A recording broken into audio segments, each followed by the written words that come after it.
உங்களுடைய ஸ்கின்னை க்ளோவாக வச்சுக்கிறதுக்கு பண்ணக்கூடாத 3 விஷயம், என்ன பண்ணலாங்கிற 3 விஷயத்த வந்து பார்க்கலாம். நம்ம பார்த்தீங்க அப்படின்னா, டீப் ஃப்ரை பண்ணினது, ஆயில் ஐட்டம் அதெல்லாம் வந்து நம்ம எடுத்துக்கவே கூடாது. அதுக்கடுத்தது வந்து பார்த்தீங்க அப்படின்னா, நம்மளுக்கு வந்து தூக்கம் வந்து ரொம்ப அவசியம். அந்த தூக்கம் இல்லைனாலுமே நம்ம ஸ்கின் வந்து டேமேஜ் ஆகும். அதுக்கடுத்தது பார்த்தீங்க அப்படின்னா, ஸ்வீட் எல்லாம் வந்து நம்ம வந்து அவாய்ட் பண்ணிடுறது ரொம்ப ரொம்ப நல்லது. பண்ணக்கூடியது என்ன அப்படின்னு பார்த்தீங்கன்னா, நம்ம நியூட்ரிஷன் வந்து என்ன தான் அவுட்டர் நியூட்ரிஷன் வந்து போட்டாலும் உள்ள நியூட்ரிஷன் எடுத்துக்கிறது ரொம்ப ரொம்ப வந்து முக்கியம். அந்த மாதிரி நல்ல விட்டமின்ஸ் அண்ட் மினரல்ஸ் வந்து அதிகமாக வந்து எடுத்துக்கோங்க. நல்ல வந்து பாதாம், சீட்ஸு, நட்ஸு அந்த மாதிரிலாம் நீங்கள் வந்து அதிகமாக வந்து நம்ம எடுத்துக்கலாம். அடுத்தது வந்து பார்த்திங்க அப்படின்னா, தண்ணி வந்து ரொம்ப ரொம்ப வந்து முக்கியம். அந்த தண்ணி தான் வந்து நம்மளுக்கு ஹைட்ரேட் வந்து கொடுக்குது. அதனால் அந்த வாட்டரும் வந்து நம்ம வந்து கரெக்டாக எடுத்துக்கணும்.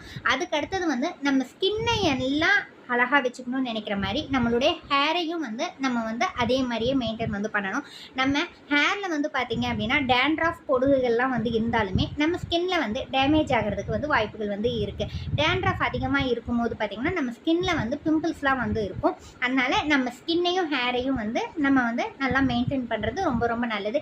இந்த மாதிரி யூஸ்ஃபுல் இன்ஃபர்மேஷன் தெரிஞ்சுக்கிறதுக்கு நம்மளுடைய சேனலை லைக் பண்ணுங்கள், ஷேர் பண்ணுங்கள், சப்ஸ்கிரைப் பண்ணுங்கள். உங்கள் ஃப்ரெண்ட்ஸ் அண்ட் ஃபேமிலிக்கு வந்து ஷேர் பண்ணுங்கள். தேங்க்யூ.